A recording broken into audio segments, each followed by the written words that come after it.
Nobody wants to be the guy that's going to say, oh, I don't think I can train and I want to sit down. Because in the moment, you're trying to be the best preacher possible. And it's like, all right, how can I learn from this? What lessons can I take from this?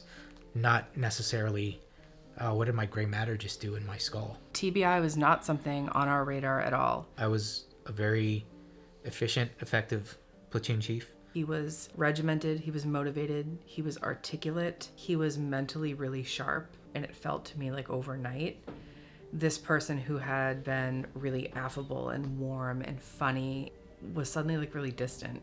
It almost feels like you're bound and gagged inside of my head, and every once in a while I'll find like a way to get the gag down and a word will come out. We sought help at the VA, and they were really quick to just blanket diagnose as like, he's a combat vet, it's PTSD. Thinking back on my entire career, it's like, wow, like there's a lot of, these micro TBIs in a 15-year span that are probably the cause of this. Nic was asleep, and I just remember thinking like, there's gotta be someone that can help us. And I just started Googling the crap out of TBI doctors, TBI clinics, TBI nonprofits. And one of the first things that popped up was the Concussion Legacy Foundation. In a real like Hail Mary moment, I just kind of poured my heart out in the form of this email to Dr. Chris Nowinski.